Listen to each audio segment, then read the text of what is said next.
Организацијскиот директор на клиниката за токсикологија во 2016-та, иако знаел дека клиниката нема потреба од набавка на медицинска опрема, објавил оглас со цел да го добие одредена фирма и со тоа го оштетил буџетот на клиниката за нешто повеќе од 15.000 евра, соопштија денеска од управата за финансиска полиција. Првопријавениот со својство на организацијски директор на клиниката за токсикологија Скопје во текот на 2016 година, потикнат од второпријавениот во својство на управител на правното лице Унимедикал, ја искористил службената положба и овластување на начин што спротивно на Законот за јавни набавки, без да постапи целосно по решението за давање согласност на Советот за јавни набавки, иако знаел дека клиниката нема потреба за набавка на медицинска опрема, објавил оглас за набавка на медицински средства во кој дефинирал набавка во еден неделнив предмет и технички спецификации кои упатуваат на конкретно производство, со што ја ограничил конкуренцијата, а со цел фаворизирање на економскиот оператор Унимедикал ПСТ Скопје.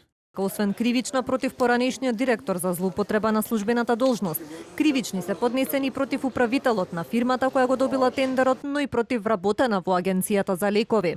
Според финансиската полиција, управителот на фирмата пак поднел лажни документи за медицинското средство во Агенцијата за лекови, а вработена во агенцијата и покрај тоа му издала одобрение за увоз.